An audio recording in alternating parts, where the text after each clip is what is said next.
We are lucky enough to be joined by Annie Hornland again. If you came to our last webinar, Annie was the star presenter of that session as well.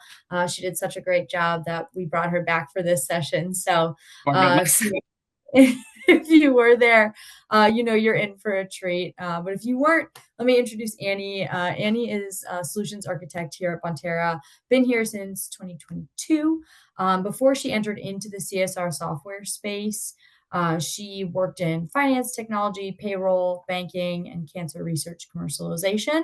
But within Bonterra, she's really, kind of one of our experts here in the CSR space, kind of knows the ins and outs of all of the different facets of our strategic philanthropy program. And on a personal note, Annie currently lives in Minneapolis with her wife Abby and daughter Lucy. So you are in for a treat with Annie here. We've all had long days. So appreciate all of you hanging in with us. We're super excited for you to join us. And Annie, I will let you take it from here. Well, I'm going to make fun of you for a second, Amanda, because we were literally just talking about time zones, and we have to acknowledge that for our Pacific friends, it's simply the morning. So if you've had a long morning, we also see you. That's fair. Long days, long week, whatever it might be. We're excited A you're long life. spending an hour with us in whatever time frame that is.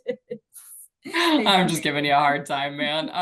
But anyway, yeah, it's really nice to meet all you guys. So I do want to preface this by saying that yes, Bonterra touches all aspects of the social good ecosystem. Today's conversation is mostly angled towards corporations and foundations looking to make better strategic partnerships with nonprofits.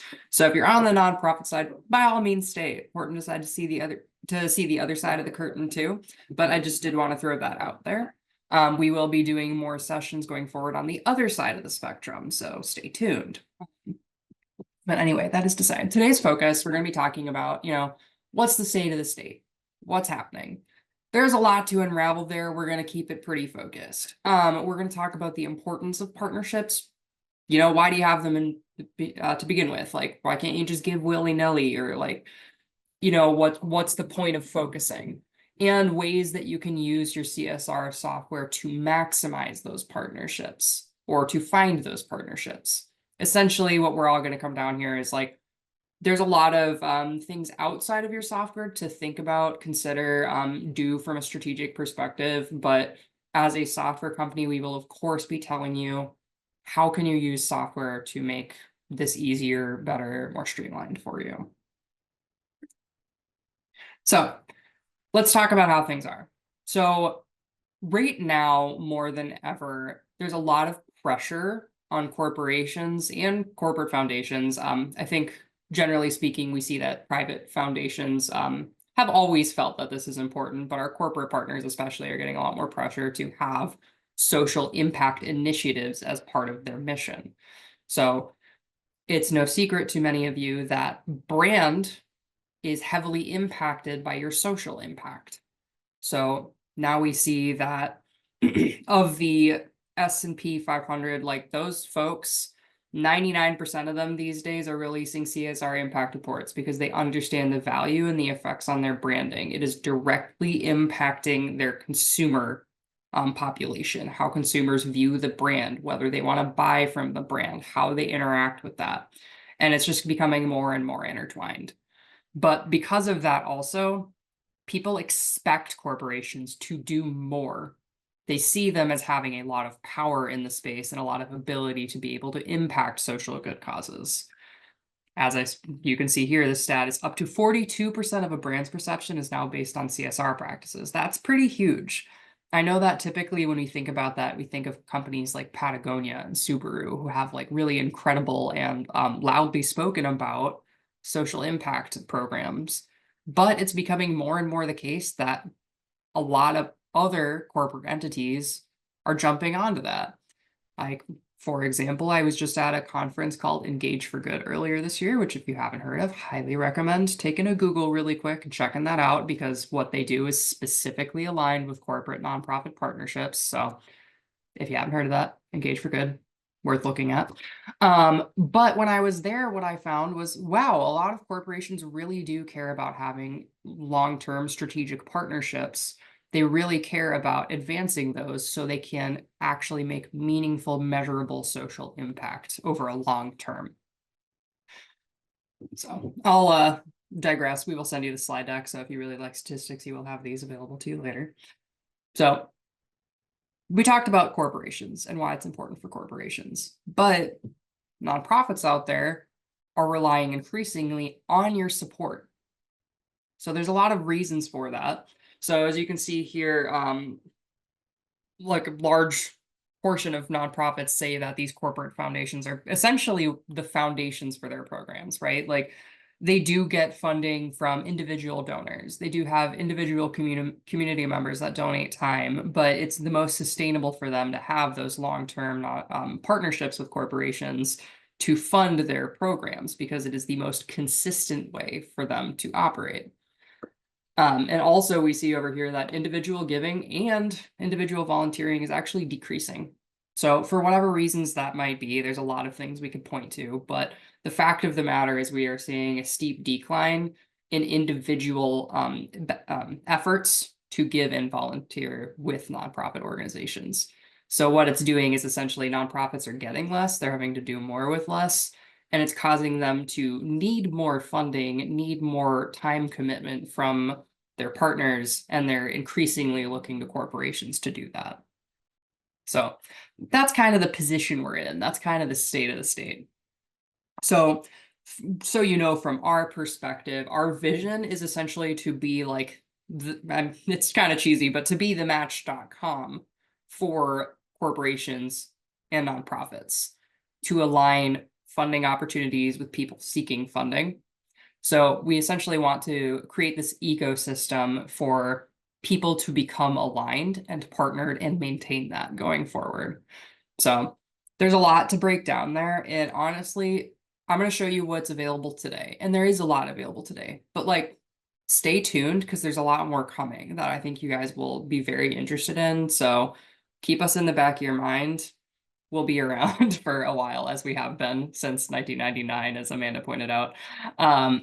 So, oh, sorry, I think I'm going backwards. Not known for my proficiency with PowerPoint.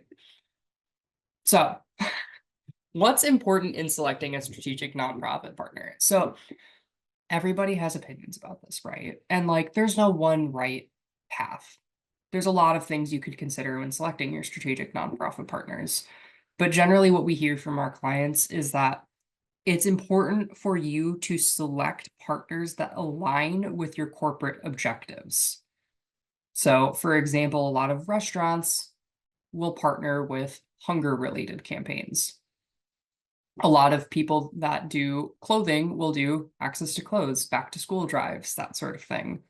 Our sports retail companies will work with community sports leagues. So those are very obvious answers, and maybe there are some less obvious answers for you, but it's kind of important to think about what are you hoping to accomplish with your CSR? Is it directly related to your business, or is it more general? Like you might not have anything to do as a business with environmentalism, but perhaps that's a really important thing to your employees, and it is one of your focus areas for your impact programs.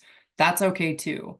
I think it's important to try to consider both of those things, and the real magic is when you can find things that align across the board there. So, second here is, what do your stakeholders care about? And stakeholders means a lot of things, right? So like when we talk about what we're doing in terms of the social good space and who we're connecting with for our partners, our employees are a big voice in that. And that's for a lot of reasons. We see that employees want to be connected and they want to be part of it. They want to work for employers that have similar values to them and give back in the ways that they would. So your employees like to feel like they're part of it. There's also various stats out there about the reduction of turnover if they feel more connected, if you have programs that do align with their values, if you allow them the agency to express those things. So there's a lot to be said there, but that also goes further into saying like, you know, what does your board care about? It's sometimes not something we want to think about, but it does matter because they do have a lot of influence. We do have to consider that. We also have to think about what do your customers care about? Because at the end of the day, that's important to your business, and it's something that if you need to secure, say, funding for a software, that's something you're going to have to talk about in terms of securing funding to get a software to help you get where you want to be, or funding to support nonprofit initiatives. Then, we just got to be real with ourselves. What can we reasonably commit to with a partnership? We might want to be the Patagonias and the Subarus of the world, but we don't have that budget. We might want to think about what we're actually capable of doing. Or maybe you're a one-person team. You're like, okay, I'm just one person. What can I do? Versus companies that have huge CSR teams that can allocate one person to one partnership full time. It's not always like that. So we have to think about, hey, what are our resources? What can we do with what we have? What can we commit to a specific nonprofit partner of ours? How many nonprofit partners can we reasonably have? So just important to think about capacity. No one can answer that for you, but it's something to explore and re-explore all the time. And then, too, when you're selecting a nonprofit partner, what can they commit to providing back? And that's an unfortunate reality. A lot of us want to do trust-based giving where we go, hey, we like the mission of this nonprofit. We want to freely give to them because we know they're doing good things. The unfortunate fact of the matter that we see out there in the world is that your company who is providing the funding to you for these programs wants to understand what's happening to that money. So you need to reasonably be able to partner with nonprofits that can show you what's happening and give you that data that you can then report back. On the other side of that too, we also see that nonprofits who do have a mechanism in place to do that, and those who do it well, get a lot more funding.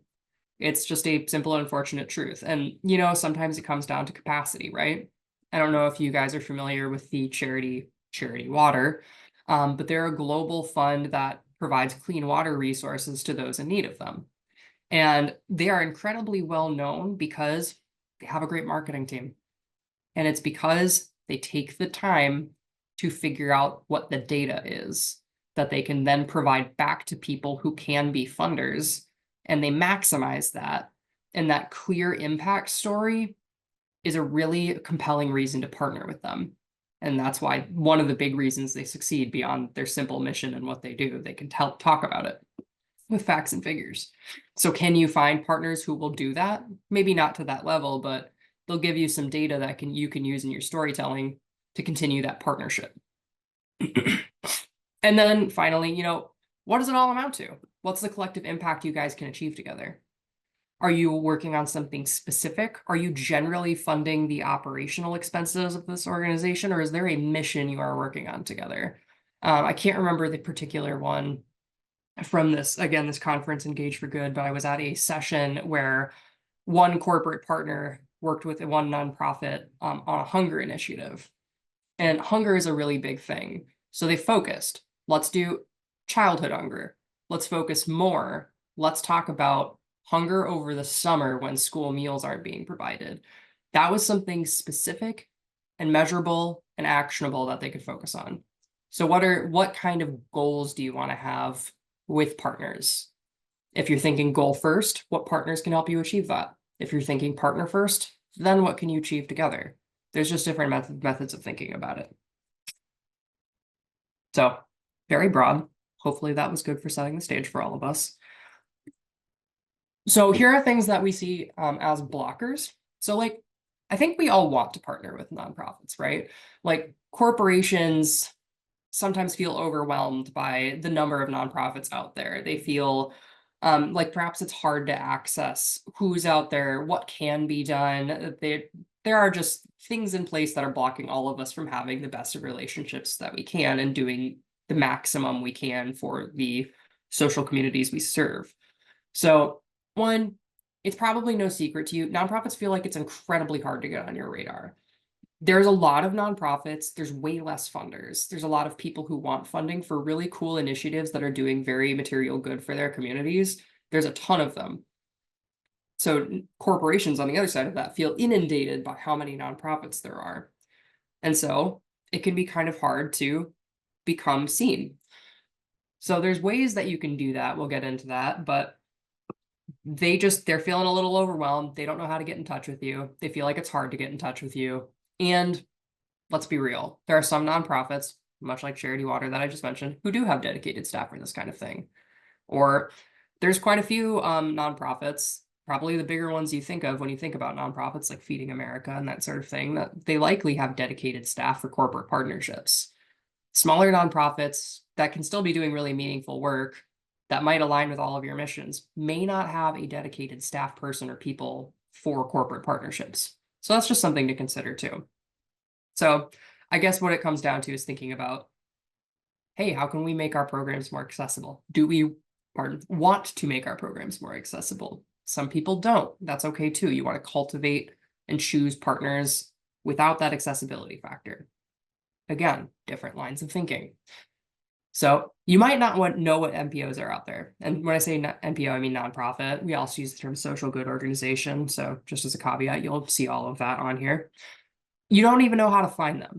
Well, there's other systems we all know, like Charity Navigator, that can be a really helpful one to use. You might just find people through word of mouth. You might interview your community members.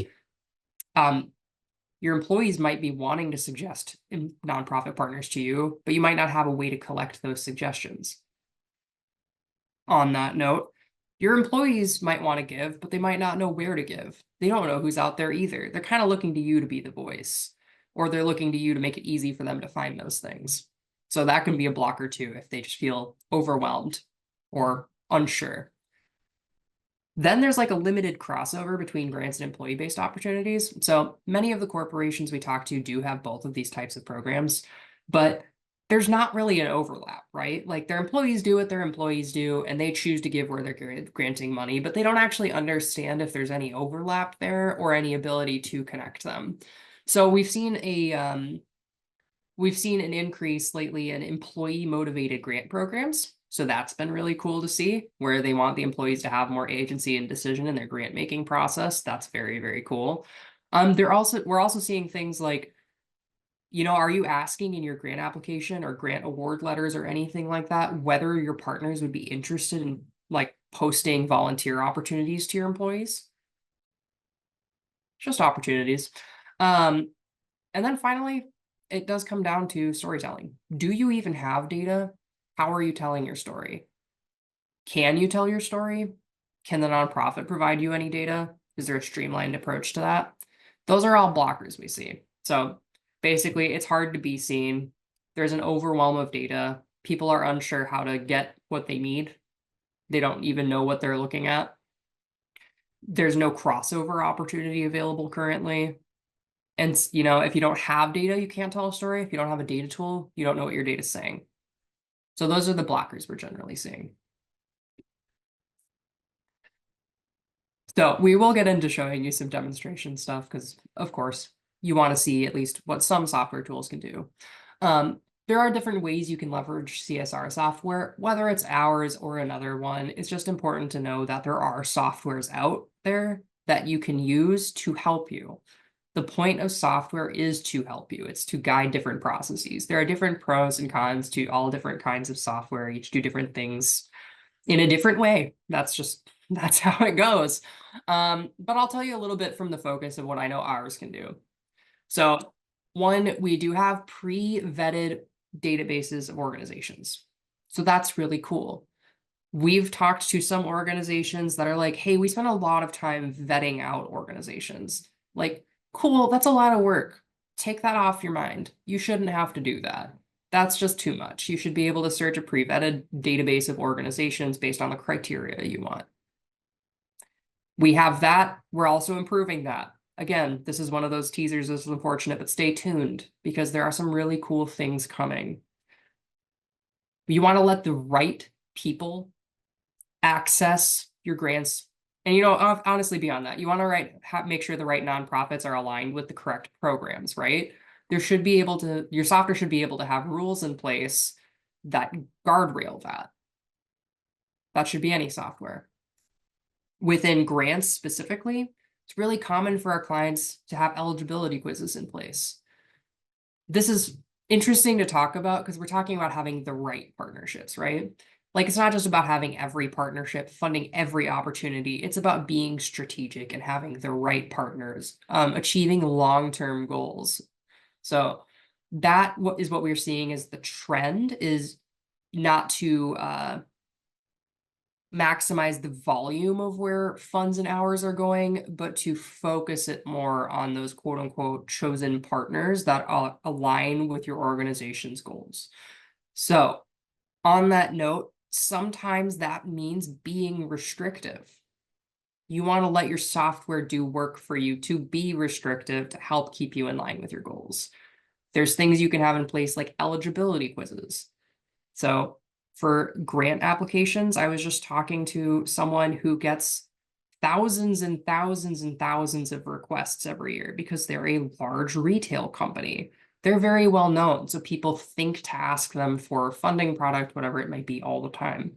It's really useful in their case because they want to make sure they're paying attention to the qualified people and they have time to focus on the right things. So they would consider using an eligibility quiz to eliminate some of the unqualified nonprofits from applying because it doesn't align with their strategic initiatives. So sometimes it's about expanding access, and sometimes it's about restricting. There's other ways to do this too. So on the note of larger clients, many of them do receive a high volume of grants. Because of that, they've gone to a closed grant program. It's not open. It's not publicly available. You have to be invited in order to apply. It doesn't guarantee funding, but it means they have chosen you as someone they are interested in partnering with as a nonprofit. With that in mind, some of our clients are like, hey, listen, like we know we've been partnering with the same nonprofits year and year and year over and over again. And like it's working really well for us, but we also don't want to limit ourselves. A tool for expanding your pool of partners could be using an expression of interest form on your site. So like maybe it's not an application. You're not just freely allowing everyone to apply, but you're allowing people to say like, hey, here's a little bit about our mission. Here's what we do. Here's what we want to do. Here's how we think you would be a good partner in this. And at least letting them submit that for your consideration for funding cycles. So the next is you want to make it really easy for your employees to have agency. So obviously this doesn't necessarily apply to grants programs. It can, but more for employee-based programs, you want to make it super easy for your employees. The easier, the better, because listen, we're all people and we live in a modern consumer experience and we expect things to be really easy and available to us. The easier you can make it for your employees, the more engagement you'll have. But ease and engagement isn't everything. You want to make sure that you're getting the right kind of engagement. Your tool should allow you to highlight the partners you've already chosen. You want to drive traffic to those partners that you've already chosen as like strategic partners. Like if I wanted to partner with Adopt a Classroom, that's a chosen partner. I want our employees to know that. Visibility is important. It's also important, again, on that notice of expansion. If your employees feel too restricted, they still want to be able to give where they want to give. That's really important. Employees like to feel and need to feel like they're part of what you do as a company. Again, to the point earlier, they want to feel like they're seen and heard and their values align with your values. So allowing them to give freely and volunteer freely is still really important, but it doesn't mean you can't still highlight your partners.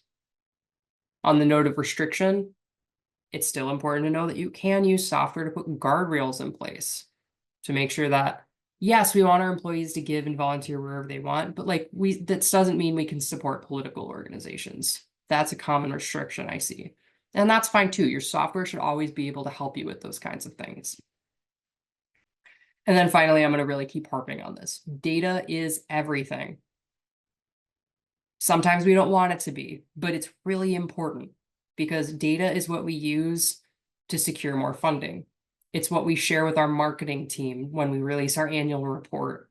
It's how they know when we're doing a campaign with Light the Night for the Leukemia and Lymphoma Society, and they should be posting about that to draw attention to this event. There's a lot of different reasons for data. We'll get into that, but you want to make sure it's accessible to provide data so that you have it in the first place. And you want to make sure you have a system that's easy for you to use so you can get the stories you want out of your data. Raw data is not sexy. Having a tool that shows you what the data is talking about, that is money. Yes, I know, Amanda, you can laugh at me all you want. I gave you some finger guns on that one, so. Oh, wow, finger guns. You're Okay. welcome. For all of you watching this, I'm sorry for our banter. Um, so this is a recap because I forgot to put in a placeholder slide for my demo, but I will go ahead and demo a few things to you now to show you this. So let's talk about finding partners. So, I think we're all people here. I think word of mouth is the most compelling. Like getting out in your communities and talking to people, sourcing information wherever you can. Like, yes, of course, that's so compelling. Like, but it does depend on chance, right? It's depending on you, like, who's going to tell you about that. So there's that. Um, there are there are going to be even cooler ways to do this in our system in the future. Again, stay tuned. But for right now, if you are a corporation looking to find like who's even out there, yes, you can look at the charity navigators of the world and look that way. We do have tools within our system, as I assume many other CSR systems do, where you can search our databases.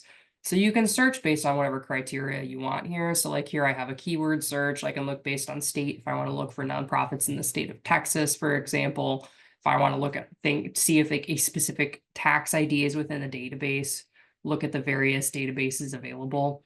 Yes, of course. That's all doable within the tool. If we want to look at something like look over at Lyme disease here. So over here we can see a couple cool things on the Bonterra system. So it'll show you everything that we have a record for. That's everything that's been vetted out by one of our databases. But even cooler than that, we go an extra level here, and I'll explain. Notice that there's a section for front door organizations versus just additional database listings. Of course, we always have a tax source database associated with these things, but this front door thing, now this is telling us that this nonprofit is actually registered with Bonterra. They've provided additional information and gone through an additional further vetting process. They are verified. It's kind of having like the blue check mark next to your name on social media. So these are all verified nonprofits that have registered with us for their own ease of use. It just makes sure that you have better access to their data. So that can be nice. You also have full access to the documentation that they provide us during that vetting process. So, point being, there's a searchable database of nonprofits. There will be expanded marketplace functionality for this in the future. For your employees, looks a little different, but this is what I was talking about earlier, where you want to be able to let your employees give freely, but you also want to show them who your partners are. The way that our site, and I am assuming many are able to be set up, is that you can do both. Ours on this example site shows us who our partners are directly and makes it really easy for us to go in and donate and request a match. We know who those are. You might even have a page on a site for your strategic partners to highlight them and talk about what you've done with them, any press you've had with them, projects you've done with them. Those are all really cool things you can share on the site with your employees. And again, all comes back to data. How are you recording that? How are you measuring that? Where is that data stored? But with your employee site too, where I was going with this is if you're allowing your employees that free ability to give, it's really important to know that you can allow them to do that. So like right here, I have this organization search. I could keep it simple and search something like puppies, and I could just do a free search. That's cool. I can do that. Or I can be like, you know what, I actually really don't know where I want to give, but I think I'm going to pick something in the environment's really important to me, so I'm going to pick that. And I'm actually in the state of Colorado, so I want to see what's out there. I can just look at this list. And then furthermore, I can click on any of these to see if anyone at my organization has given or volunteered with that organization. Now, in my demo environment, I can guarantee that no one has, but I do have an example where someone has. So in this, it shows me a little bit about the organization. If they're front door enabled, it'll let me link out to their mission history and that sort of thing as well. So another benefit to nonprofits of joining the front door site is they can provide us with additional information that then becomes available to corporate employees. Very cool. But on here, for example, if I go over to this blood drive volunteers event and I'm like, oh yeah, the American National Red Cross, like that's cool. Like I'm sure we do stuff with them. Who wouldn't? They're a huge organization, right? I can actually just click here though and then go see there's the link to the website, tax status, tells me upcoming events related to that. And it shows me how much other people at my organization have donated just this year and how many volunteer hours other people in my organization have contributed to that organization. So I can literally see what other people at my organization are doing with the organization I care about. And these are just little things too that, let's just say the American Red Cross is a partner of ours. We want to be able to share that data with people who care to see it because it's really important to them to know what's happening. What is the impact? What's available to me? And these are just small things. So that's accessibility and finding nonprofits, or at least a few of the tools available. In terms of being restrictive, we do have eligibility quiz functionality in place. So again, this is more like, hey, we want to make sure things are in line with our goals as a partnership. We want to make sure the right nonprofits are reaching out to us, not just any nonprofit. So we can have eligibility quizzes in place. These are all configured to make sure that they're asking exactly the questions you care to ask. So for example, like this one is, a pretty basic question, like, are you a qualified 501c3? Yes, no. If no, maybe we're going to kick them out because we only work with 501c3s. If we hit yes, it might then ask us like, hey man, like, are you actually doing anything in these areas? Because maybe like this one doesn't mention the environment. Maybe I'm an environment focused nonprofit. And I'm like, and I click no, maybe it'll kick me out then. Or if I hit yes, maybe it'll ask me another question, or maybe it'll just let me log in and register. So there are ways to kind of if you want to make it harder to access so that again you're reaching out to the right crowd, that's a thought to have there. There's other things you can do like on all of our settings, and I assume this must be a common thing for all CSR softwares to offer, or would hope so. But you can restrict the eligibility of what kind of nonprofits are even eligible at all to access your kinds of application, whether they're employee facing or grants or sponsorships or whatever they might be. You can restrict on the back end and just be like, hey, listen, I don't want any, I mean, I don't know why you would, but I don't want any hospitals to apply for funding from us. Or maybe I don't want any government units to apply from us. Or we have nothing to do with agriculture, so nope. So there's a lot of flexibility there. And like, this is just tax statuses. But there's also like geographic eligibility. You can have closed date windows. Like there's a lot of things you might consider in how you do your applications. And on the note of that too, I don't have anything to show for this, but to briefly talk about it. There's often not an intersection between grants programs and employee programs, and this can be really important in maximizing strategic partners. So sometimes once you've found the correct partners, you then want to do more and more with them. Sometimes you're just submitting grant funding with them. Your partnership is grants based, but maybe they do want to provide volunteer opportunities to your employees. And I would say this is underutilized, but a really good opportunity. You could literally ask in your grant application or your grant follow-ups, hey, would you be interested in creating volunteer opportunities for our employees to get involved with to further solidify that partnership, give it some deeper roots. So underutilized, but there's a lot of like little things like that you can start implementing to better those partnerships. Briefly to touch on this, finding the right nonprofit partners too, like it really it comes down to like capacity and initiatives, but like on the end of it, you want to make sure it's really easy for your nonprofit partners to be involved with you in the first place. The more barriers you give them, the harder it is to create and maintain those partnerships. So I am quickly going to show Front Door, which is our nonprofit portal. It's for them. So a lot of benefits to our corporate partners, but it was created for the benefit of the nonprofits primarily. But what it is for anybody that's worked in the nonprofit space before, we know that you have a login for every single corporate partner you've ever worked with. So you probably have like dozens, maybe hundreds. There's probably a binder somewhere that you never want to open again because you're a little bit afraid of it. We understand all of your usernames and passwords. This allows you to have one username and password for anyone that's using Bonterra. So if I work for the American Heart Association, one login, I can interact with any corporate client or private foundation client that's providing grants, volunteer opportunities, matching opportunities through Bonterra. So that's just another ease of access point for them because it goes both ways. So just to show you that, it allows them to easily toggle between each of those lists, manage all of their information on one place. Again, just really driving home the ease of access. This will become even more improved in the future because, again, our goal as an organization is to continuously improve the environment, and well, I guess I should say the total ecosystem of social giving. So we are always looking for ways to improve how people can connect. So we want the nonprofits to connect to our corporate funders and vice versa. We want to make that super easy.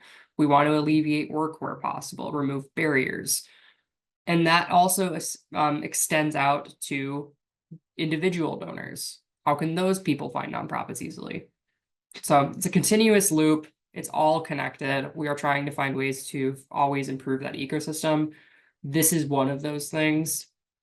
So anyway, I mentioned data probably 1,000 times so far, but we want to make it really easy for our nonprofit partners and really accessible. So this is a nonprofit portal site. These are all built bespoke for our typically our grants clients, but these nonprofit facing portals are used for inputting volunteer opportunities, verifying matching gifts, all sorts of things like that. But what I'm showing you right here is that collecting impact data is really important. So this one is specific to grants. It's saying like, or sorry, what it does is I gave $1 million to the Kids in Need Foundation, and I have no idea what happened to it. Like, I know they did something great with it because they're a great organization. We love working with them. But I need a little more data because I want to keep working with them. I want to be able to talk about what we're doing with them or what they're doing with what we're funding. So what I'm going to do is I'm going to leverage my CSR system to automatically request said data. And I want to make it, again, easy for the nonprofit. Our system will notify them when they need to send in data. It can send them reminders. We can have due dates. A lot of things we can have in place here. Some of our clients do have things in place too. We're like, hey, listen, man, we need this funding or we need this data or we can't keep funding you. So they'll do milestone check-ins. Like, you need to send us a 6-month check-in so we can send you the next installment. Or like, hey, I have a notice on my system that says that you haven't completed this and I can't approve any additional funding for any other projects for you until I get this data back.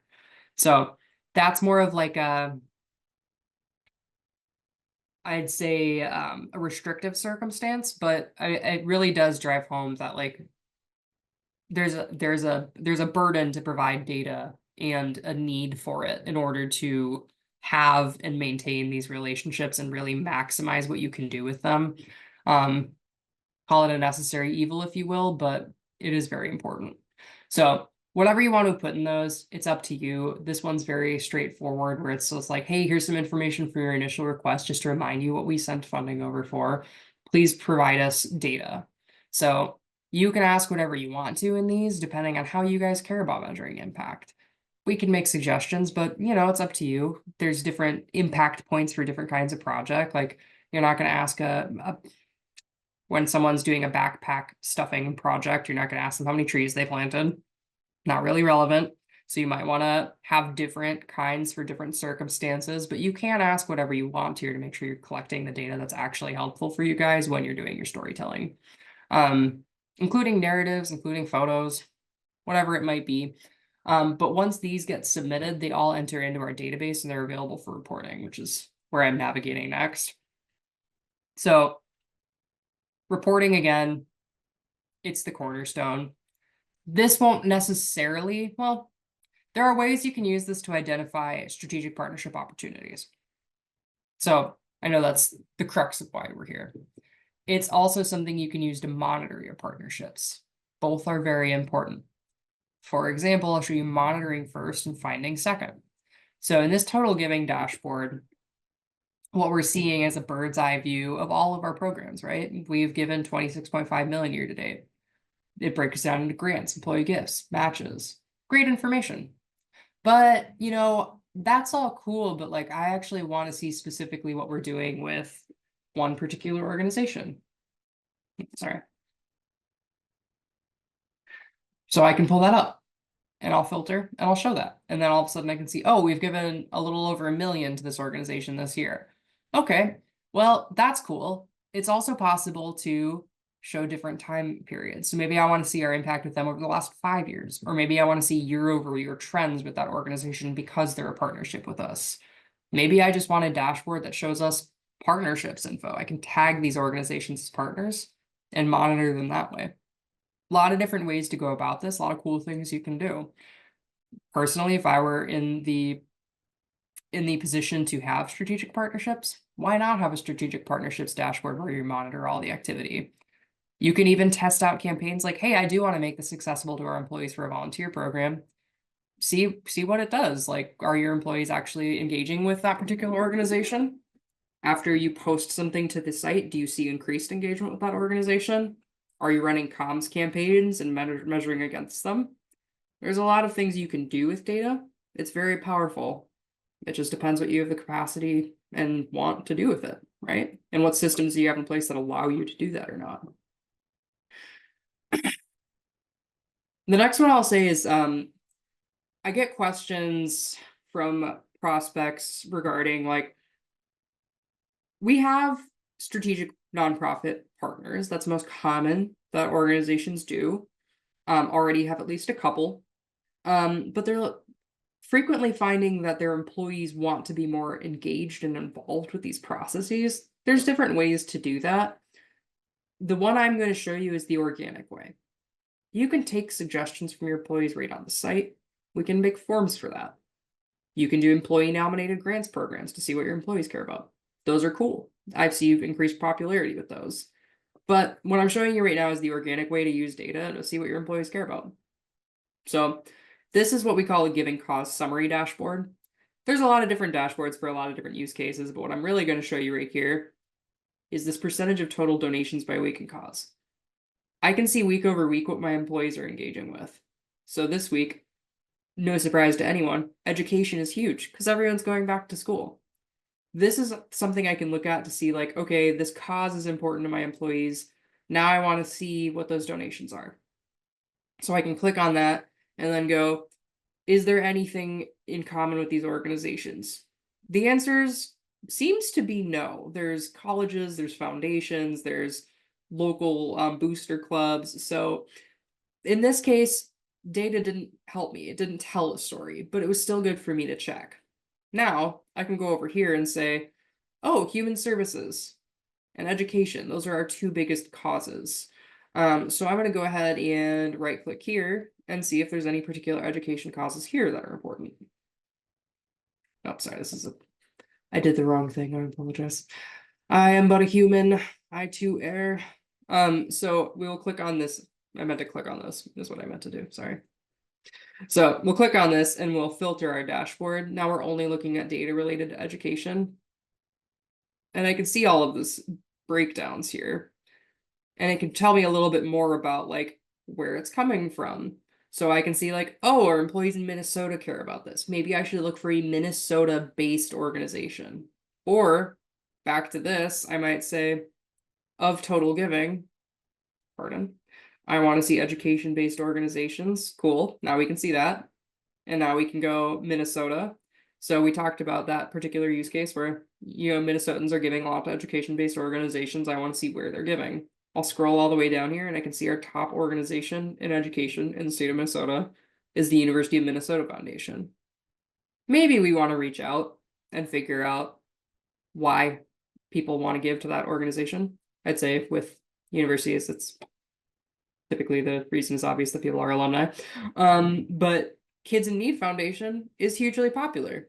That's its own charity. What are they doing? We should reach out to them, maybe see what kind of initiatives they have coming up. It's a really great reason for us to reach out and talk to them and have a conversation. Hey, our employees already love giving to you. Who are you? We need to know more. So, just another opportunity of how you can use your data. And another thing, too, is this is the kind of tool you'll use to view your impact metrics, to see what your partnerships are doing or not doing, to find opportunities like I just showed you for, where do your employees give that you want to focus on. There's a lot of different ways you can use the tools available to you. And I think CSR software at least provides you the opportunity to manage that in a way that is sustainable, which I think is incredibly important. It gives you opportunity and it gives you security and it gives you a predictable path for how you're handling whatever initiatives you have. And I think all of that is really imperative for maintaining them and maximizing those relationships and those projects. But on that note,